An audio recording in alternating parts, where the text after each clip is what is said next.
Olá, família Monte Carmelo. Está começando agora mais um Acontece na IMC. Então fique ligado no nosso aviso da semana e bora lá!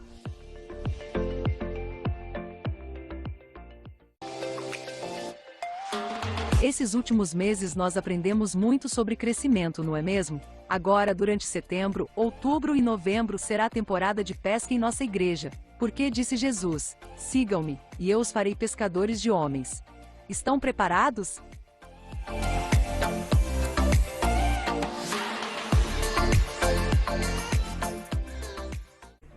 Todas as quintas-feiras, às 20 horas, acontece o nosso culto semanal. Então vença o cansaço e bora cultuar com a gente. Ah, e lembrando que os cultos de quinta-feiras são apenas presenciais.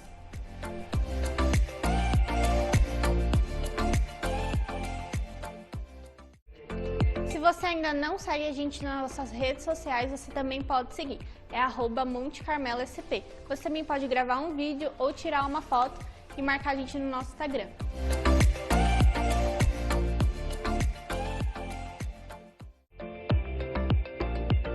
E esses foram nossos avisos da semana. Igreja Monte Carmelo, restaurar, edificar e adorar.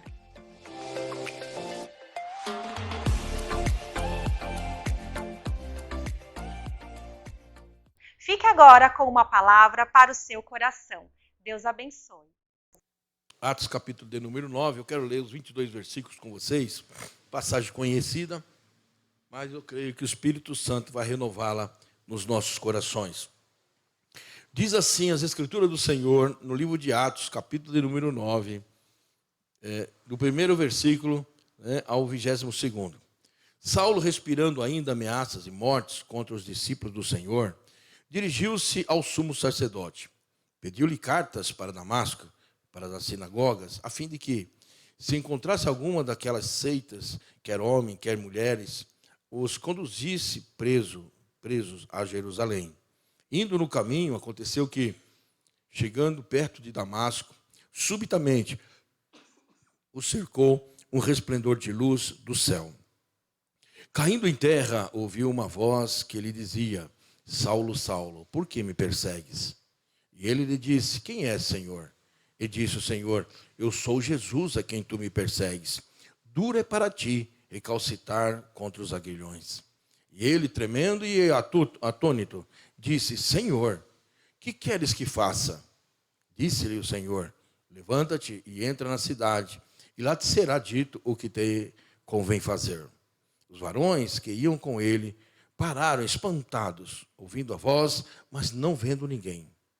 Saulo levantou-se da terra, abrindo os olhos, não via a ninguém, e guiando-o pela mão, o conduziram a Damasco. Esteve 3 dias sem ver, não comeu e nem bebeu. Havia em Damasco um certo discípulo chamado Ananias. Disse-lhe o Senhor em visão: Ananias. E ele respondeu: eis-me aqui, Senhor. E disse o Senhor: levanta-te e vai à rua chamada direita. Pergunta em casa de Judas por um homem de Tarso chamado Saulo, pois eis que ele está orando. Numa visão, ele viu que entrava um homem chamado Ananias e punha sobre ele a mão, para que tornasse a ver. Respondeu Ananias: Senhor, de muitos ouvi acerca deste homem. Quantos males tem feito aos teus santos em Jerusalém? E aqui tem poder dos principais dos sacerdotes para prender a todos os que invocam teu nome. Disse-lhe, porém, o Senhor: vai, porque este é para mim o vaso escolhido para levar o meu nome diante dos gentios, dos reis, dos filhos de Israel. Eu lhe te mostrarei quanto deve padecer pelo meu nome. Ananias foi e entrou na casa, e impondo-lhe as mãos, disse: irmão Saulo, o Senhor Jesus, que te apareceu no caminho por onde vinhas, me enviou para que tornes a ver e sejas cheio do Espírito Santo. 18º. Logo lhe caíram dos olhos como que umas escamas, recuperou a vista e, levantando-se, foi batizado. Tendo comido, ficou confortado e esteve Saulo alguns dias com os discípulos que estavam em Damasco. Logo, nas sinagogas, pregava Jesus que este era filho de Deus. Todos os que ouviam estavam atônitos e diziam: não é este o que em Jerusalém perseguia os que invocavam este nome? E para isso veio aqui para os levar presos aos principais dos sacerdotes? Saulo, porém, se esforçava muito, e confundia os judeus que habitavam em Damasco, provando que aquele era o Cristo. Pai, é a tua palavra. Aqui está as Escrituras. Espírito querido e amado, fala conosco. Ministra nos nossos corações. Que essa palavra seja uma resposta aos nossos anseios. Que não seja apenas uma escolha humana, mas que seja um direcionamento teu, Senhor, para as nossas vidas. Renova essa palavra no meu coração, no coração do meu irmão. Eu creio que a cada dia o templo do teu Espírito se fortalece com ela. E a tua glória há de se manifestar através dela. Nós te louvamos pela oportunidade que o Senhor nos dá. E o fazemos em nome de Jesus. Amém. Amém e amém. Podeis assentar-se. Coisa boa é quando a pessoa ela tem um encontro com Cristo. Um verdadeiro encontro com Cristo. Eu quero dizer aos irmãos que quando eu tive um encontro com Cristo, abalou a minha vida completamente. Eu digo isto porque até hoje eu fico falando a Deus o que Ele viu em mim para mudar a minha vida de tal maneira. Não estou falando de financeiramente, nada disso. Eu estou falando de caráter, de valores, de forma de enxergar as pessoas, a vida. Completamente, irmãos, completamente. E a cada dia o Espírito Santo, ele vai, tirando e colocando, tirando uma pedra e colocando outra. A cada dia. A Bíblia nos fala, a palavra do Senhor, ele apenas começou a boa obra e ele é fiel para completá-la. Como é tremendo você ter um encontro com Jesus. Um encontro verdadeiro. Não é apenas te convencer que está na igreja, você pode ser salvo. Isso é uma grande mentira. A igreja não salva ninguém. Nós estamos na casa do Senhor, na igreja, porque na comunhão do santo, porque a palavra de Deus diz quão bom e quão suave que os irmãos vivam em união. E o livro de Efésios, capítulo 4, é o corpo de Cristo, a igreja no qual o cabeça é o Senhor. Mas a igreja, ela não salva, quem salva é Jesus. E nós precisamos a cada dia ter essa renovação com Ele. E se você não teve esse encontro com Deus ainda verdadeiramente, você chegou, tem um jargão que diz assim, se não vem pela dor, vem pelo amor, se não vem pelo amor, vem pela dor, sei lá, alguma coisa nesse sentido, né? A Bíblia não fala nada disso. Pela graça sois salvos, não vem de vós, é dom de Deus. Então, é a pura graça do Senhor que nos alcança e nos transforma. E se você ainda não foi transformado, você precisa de um encontro com Deus. Você precisa de um encontro com esse Rei maravilhoso, esse Jesus cheio de amor e graça. Não é? A vida do cristão, ela é uma vida, se falarmos, vou virar crente, vai ficar chato. Anda comigo uma semana. Se você tem tempo de pensar em ficar passivamente parado em algum lugar.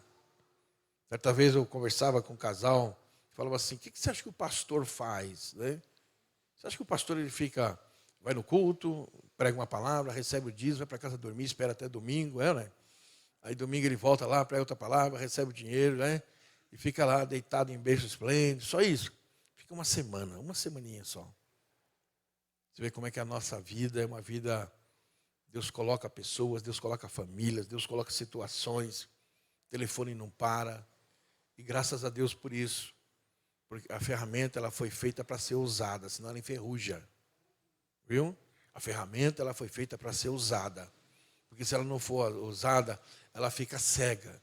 Ela não serve para nada, ela precisa ser usada. Você é uma ferramenta na mão de Deus. E o Espírito Santo quer usar da sua vida para alcançar pessoas. O apóstolo Paulo, esse texto que nós acabamos de fazer a leitura, o apóstolo Paulo era um homem, soldado, dupla cidadania, mas uma fera, perseguidor de cristãos. Um homem que não precisava mandá-lo perseguir cristão. Um homem que ele pedia para perseguir cristão. Tanto é que nessa passagem ele pede uma carta, uma autorização para ir para Damasco. Por que para Damasco? A perseguição estava tão forte ali em Jerusalém que os cristãos fugiram para Damasco. E ele queria ir atrás para trazer de volta arrastado e colocar na prisão e matá-los. Um homem difícil, um homem sanguinário, um verdadeiro, ali, que expirava. A Bíblia vai nos falar no versículo 1, diz assim, olha, Saulo respirando ainda ameaças de morte contra os discípulos do Senhor, dirigiu-se ao sumo sacerdote, e aonde ele ia ameaça de morte. Irmãos, que ameaças de morte era essa? Ele entrava, ele pedia para entrar, ele fechava a porta como se nós estivéssemos aqui hoje, fechava as portas, os soldados ficavam do lado de fora, ele entrava na sinagoga, e ele começava um por um. Você nega Jesus? Não. Ele começava a arrastar as pessoas, a açoitar as pessoas, a matar as pessoas, arrastando para fora e jogando. Você nega Jesus? Por quê? Porque ela é da ala conservadora, radical, judaísmo.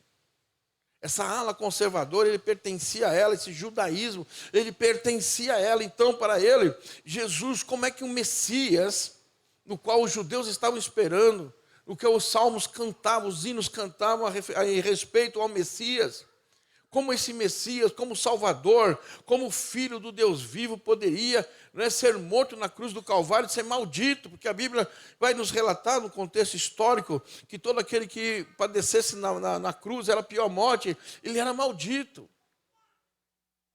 Era a pior morte que existia naquela época. Então, Saulo, nesse momento, depois ele muda o nome para Paulo, Deus muda o nome dele para Paulo, ele fala como é que o Messias pode padecer na cruz como maldito, não fez nada. Então, para ele era inconcebível. Para ele, o que era? Era um povo herege, um povo que estava disseminando a heresia, contaminando as pessoas. Então, aquilo o irritava, aquilo trazia para ele um mal-estar, a tal ponto que ele não tinha compaixão, ele não tinha empatia, quer ser casal, quer ser família, ele buscava, ele arrastava, ele maltratava. A Bíblia assim nos relata, queridos. Ao tal ponto que ele pede essa missão até Damasco. Olha lá em Atos 26, 11, o que diz em Atos 26, 11, ele relatando o que ele fazia. Eu vou ler com os irmãos. Atos 26, 11. Diz assim, castigando-os muitas vezes por todas as sinagogas. Olha só. Ele entrava dentro da sinagoga, dentro da igreja, castigando-os muitas vezes, por todas as sinagogas. Os obriguei a blasfemar. Enfurecido demasiadamente contra eles, até nas cidades estranhas, os perseguia. Tem lugares que não era costume dele, para eles blasfemar, para eles negar Jesus. Verdadeiramente um grande perseguidor, algo para nós imaginável, algo que para nós, porque hoje no Brasil, cada esquina tem uma igreja, então se tornou assim, as pessoas têm até um cuidado no falar. Mas vai para outros países, que estão aí deportando as freiras, prendendo os padres, matando os cristãos. Lá no Níger, tem brasileiros lá, conhecidos nossos, que esse ano passado teve que se refugiar na embaixada, matando os missionários, matando os evangelistas. Pessoas que não vê você como um filho de Deus, ele não crê na palavra. Paulo era uma verdadeira fera, um verdadeiro bicho. Aquilo, ele não guardava somente para ele aquele mal, mas ele praticava o mal pensando que estava fazendo o melhor para Deus. E, infelizmente, a pessoa da simples que está fazendo o melhor para Deus está matando o seu irmão. Esse era o que Paulo fazia. No capítulo de número 22, no versículo de número 20, olha, capítulo 20, não, 22, perdão, capítulo 22, no versículo de número 20, diz assim, as Escrituras do Senhor. Vamos ler junto? Quando o sangue de Estevão, tua testemunha se derramava, diz Paulo, também eu estava presente e consentia na sua morte e guardava as vestes dos que os matavam. Vocês estão entendendo? O primeiro mártir das Escrituras, após a assunção do Senhor Jesus aos céus, após a descida do Pentecoste, a igreja estava sendo perseguida. E o primeiro mártir foi um presbítero. Tem algum presbítero aqui, não? Tem algum diácono? Foi o primeiro a morrer. Apedrejado. Quem estava lá? Paulo. Ainda guardou a roupa daqueles que estavam apedrejando ainda. Incentivando. Olha que mal, irmãos. Olha que coisa medonha. Em Atos 9, no versículo de número 21, diz assim, 9:21. Põe para nós lá, filha. Diz assim, todos os que ouviam estavam atônitos e diziam, não é este o que em Jerusalém perseguia? Os que invocam ou invocavam este nome, e para isso veio aqui, para os levar preso aos principais dos sacerdotes. Ele vai à caça. Ele não ficava apenas ali, ele ia à caça para arrastar as pessoas para Jerusalém, para mostrar lá em Jerusalém, né, que aquelas pessoas são herege. O cristianismo para ele ofendia a sua audição. O cristianismo para ele era um insulto. Esse cristianismo que nós ministramos hoje para ele era um grande insulto. Lá em Atos 22, versículo 5,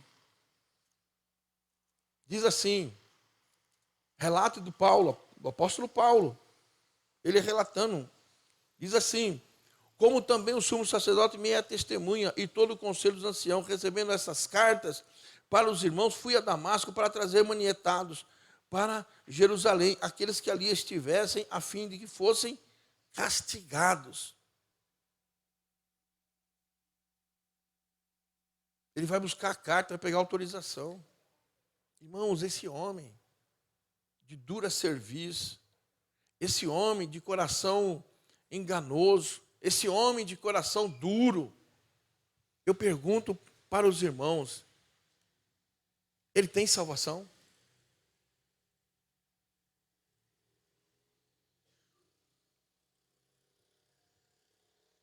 Esse homem tem salvação? Esse homem que matou muitas pessoas, que entrava na sinagoga, nas igrejas, arrastava os cristãos, esse homem, ele tem salvação? A Bíblia vai nos falar, queridos, no livro de Atos, capítulo de número 9, versículo de número 4, diz assim, e caindo em terra ouviu uma voz que ele dizia, Saulo, Saulo, por quê?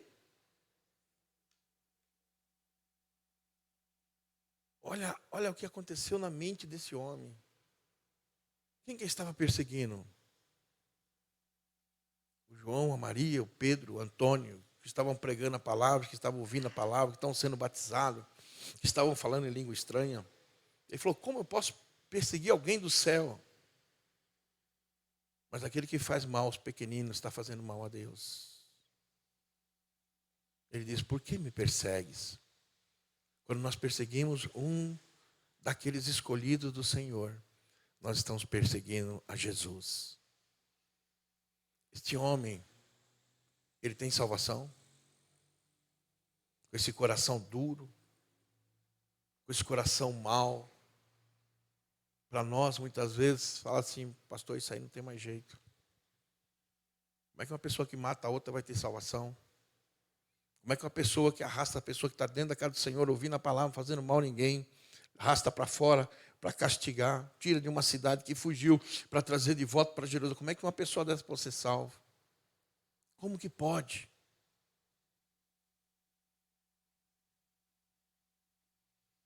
Eu venho te dizer uma coisa para você hoje aqui, essa noite. Não desista de ninguém. Porque a graça do Senhor é suficiente para salvar vidas. Para mudar a história. Ninguém está tão lá no profundo que não possa ser alcançado. Ninguém está tão distante que não possa ser resgatado. Ninguém está tão mergulhado no pecado que não possa ser perdoado. Não desista de ninguém, meu irmão. Não desista de ninguém. Quem sabe você tem uma pessoa na sua casa, na sua família, que está com o coração duro, blasfema, e igreja para dar dinheiro para pastor. Você vai na igreja para escutar pastor falando, fazendo lavagem cerebral. Ora por ele, ora por ela. Deixa eu te falar uma coisa. Quando Estevão, o primeiro mártir, estava sendo apedrejado, depois você lê em casa. Ele não murmurou, não questionou. Ele estava falando de Jesus. Ele estava falando de algo que ele amava. Ele simplesmente levantou a sua cabeça aos céus e disse: Pai, perdoa, porque eles não sabem o que fazem. Eu creio que no perdão libera-se uma graça de Deus. Porque quando Jesus falou na cruz do Calvário: Pai, perdoa, porque eles não sabem o que fazem, a graça salvífica alcançou a humanidade. Essa graça é um favor. Ele diz: está consumado, você não precisa fazer nada. De graça sois salvos, não vem de vós, é dom de Deus. E o interessante de tudo isso, me permita, Paulo se converteu?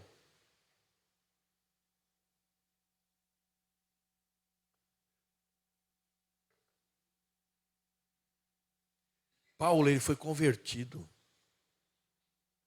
Ele não pediu para o Senhor Jesus aceitá-lo. Paulo não foi até Jesus. Paulo não aceitou, né, um desafio, vem aqui à frente. Ao contrário, Jesus o procurou e o parou. Você é um vaso escolhido. A qualquer hora, meu irmão, Jesus entra lá na tua casa e resgata aquele ente querido que está com o coração duro. A qualquer hora. A história de uma pessoa que você não acredita que possa ser alcançada, a história dela muda. Paulo foi convertido por Deus.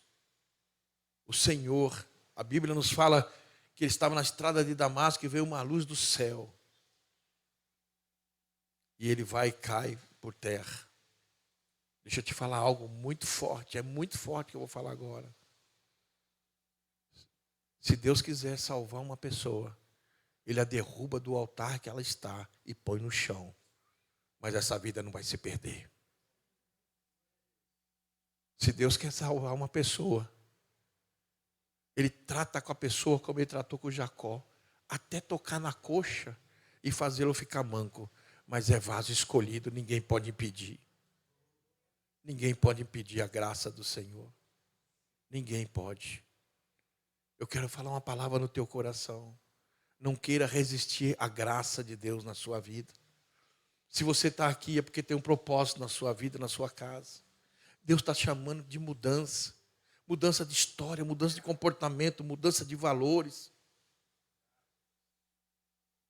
Eu creio que quando Paulo estava na frente de Estevão, Estevão estava sendo apedrejado, Deus estava falando no coração de Paulo. Quando Paulo foi buscar os cristãos que tinham fugido de Jerusalém, Deus estava falando no coração de Paulo. Em todo o tempo, Deus estava falando no coração de Paulo.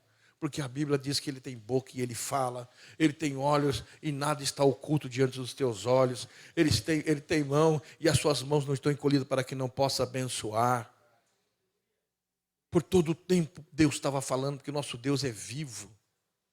Mas Paulo estava resistindo. Eu venho te falar uma coisa: não resista à graça de Deus, porque Deus tem poder suficiente para tirar você do seu altar, colocar no chão e vai falar para você: você vai ver o que é padecer pelo meu nome. Ninguém pode resistir o poder do Altíssimo. Ninguém pode resistir à graça de Deus.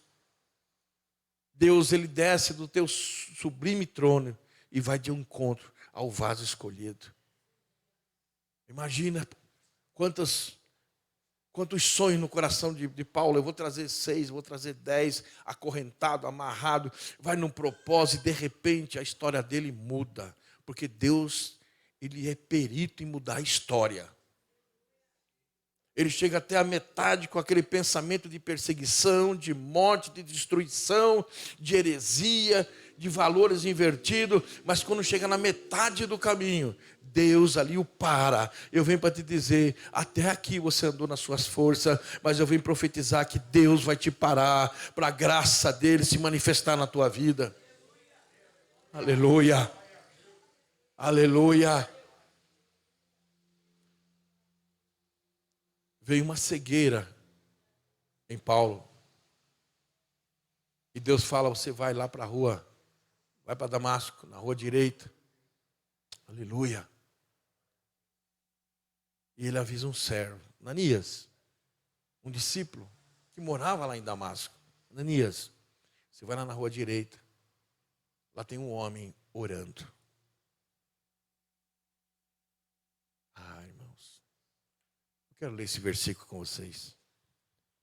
Eu quero ler o versículo 11 do capítulo 9, diz assim. Dá para pôr aí, filha?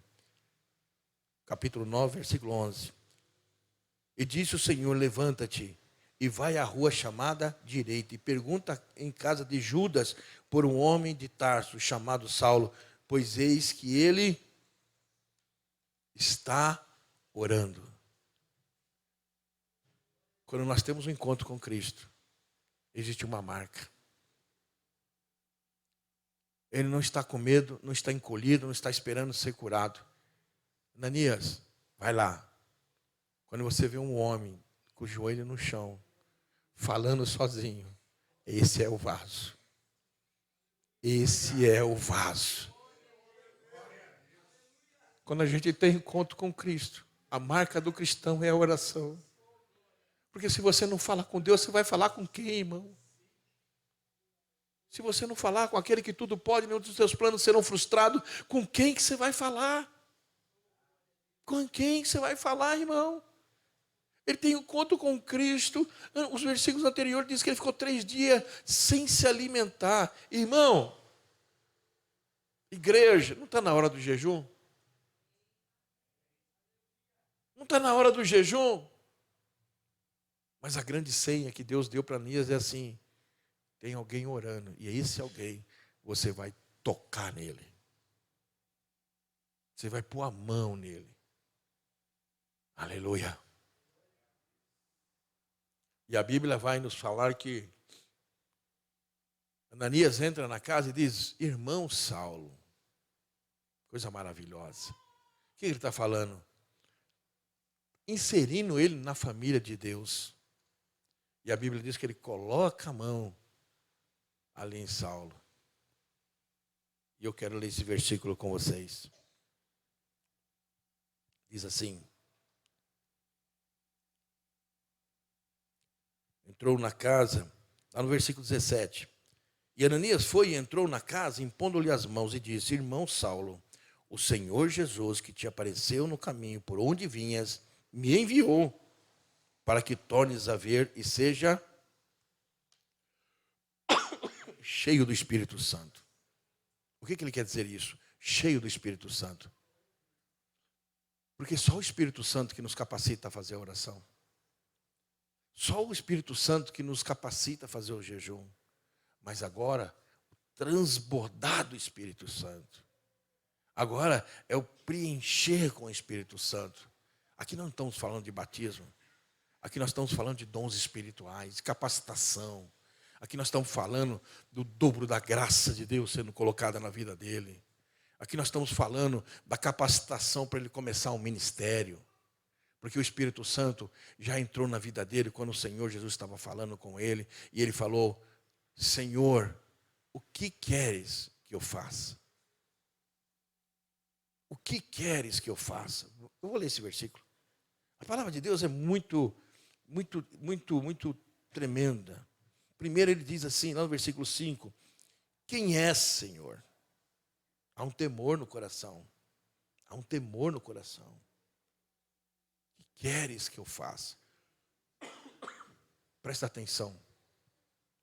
Um homem que é cheio do Espírito Santo. Um homem que vai iniciar um ministério. E lá no versículo de número 18, vai dizer assim: e logo lhe caiu nos olhos, como deu caído dos olhos, como que umas escamas, e recuperou a vista. E levantando-se, foi batizado. Foi inserido na igreja de Jesus.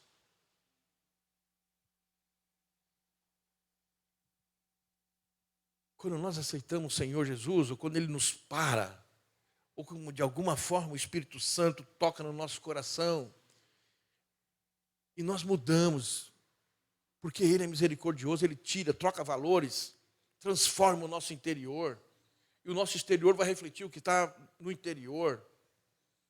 É pura graça, é puro poder de Deus. Nós vamos para as águas do batismo, somos inseridos na igreja. Não existe ovelha sem rebanho. Quando nós somos batizados, nós somos inseridos na igreja. A igreja é o corpo de Cristo. Não, mas eu em casa, irmão, o batismo é para te inserir no corpo de Cristo, que é a igreja. Com bom e com suaves, que os irmãos vivam em comunhão, em união. São inseridos no corpo. São inseridos na igreja, na comunhão da palavra, na comunhão dos santos, na oração, no jejum. Não tem ovelha fora do aprisco. O aprisco é a igreja. Não tem como ele ser um missionário, um evangelista, se ele não fizer parte de uma igreja. Não tem como ele fazer parte do corpo, não é? Eu fico na minha casa, eu vou assistindo live, vou assistindo... Isso não é a ovelha, pode ser qualquer coisa, menos ovelha. A ovelha, ela faz parte do aprisco. Porque eu entendo que o corpo não é perfeito. Mas eu faço parte desse corpo e eu vou, através da minha vida, como ferramenta, aperfeiçoar esse corpo. Porque aonde eu tenho virtude, meu irmão tem limitações, eu vou me aproximar dele, crendo que todos têm um propósito de Deus. E através de cada um, as suas famílias, seus entes queridos, seus amigos, seus parentes, serão alcançados, por mais duro que seja, por mais distante que estejam, por mais pecador que forem. A graça do Senhor alcança todos eles. E na perseverança dos santos que somos nós, a igreja, nós vamos estar aqui clamando pelas vidas, clamando pelo projeto de Deus, que o diabo não ceife nenhum, mas nós não vamos deixar nenhuma unha para ele. Todos que aqui estão serão salvos pela graça manifestada do Senhor Jesus Cristo. Aleluia. A Bíblia vai nos falar, queridos, no versículo 2 do capítulo 9, diz assim: e pediu carta para Damasco, para as sinagogas, a fim de que se encontrasse algum daquela seita, quer homens, quer mulher, os conduzisse presos a Jerusalém. Olha que mudança, olha a mudança, irmão, presta atenção nisso. Ele vai buscar cartas para perseguir os cristãos. Agora o Espírito Santo toma posse da vida dele. Agora ele escreve carta para as igrejas. Ele escreve carta para Tito. Ele escreve carta para Timóteo. Ele escreve carta para Tessalônica. Ele escreve carta para Galácia. Ele escreve carta. Agora ele não vai receber carta, mas agora ele entrega as cartas. Fica forte. O Jesus é com vocês. Guarda a fé. Não se envolva em embaraços desse mundo. Agora ele não precisa mais de carta, agora ele é um escritor de carta, porque o Espírito Santo o inspira a edificar, a concluir a casa do Senhor, a igreja do Senhor. Que mudança maravilhosa, que coisa tremenda. Só o Espírito Santo, só a graça de Deus pode fazer isso, irmãos. Só a graça de Deus. E quando Deus fala, esse vaso vai padecer, sim. Quantas vezes ele foi chicoteado? 39 menos uma. Quantas naufrágios esse homem passou? Picado lá na ilha de Malta por uma serpente. Julgaram ele que ele tinha ali um mau presságio. expulso, prisioneiro em Roma, prisioneiro em tantos lugares, encarcerado em casa. Mas a palavra não saía dos seus lábios. A palavra não saía dos seus lábios, um saqueador do inferno. Porque ele teve um encontro com Deus. Eu venho nessa noite profetizar sobre a tua vida. O Espírito Santo de Deus vai ter um encontro com você. O Espírito de Deus vai tomar posse da tua vida e ele vai transformar a tua vida hoje. Eis que estou à porta e bato, se abrir entrarei e cearei contigo. A igreja fica de pé.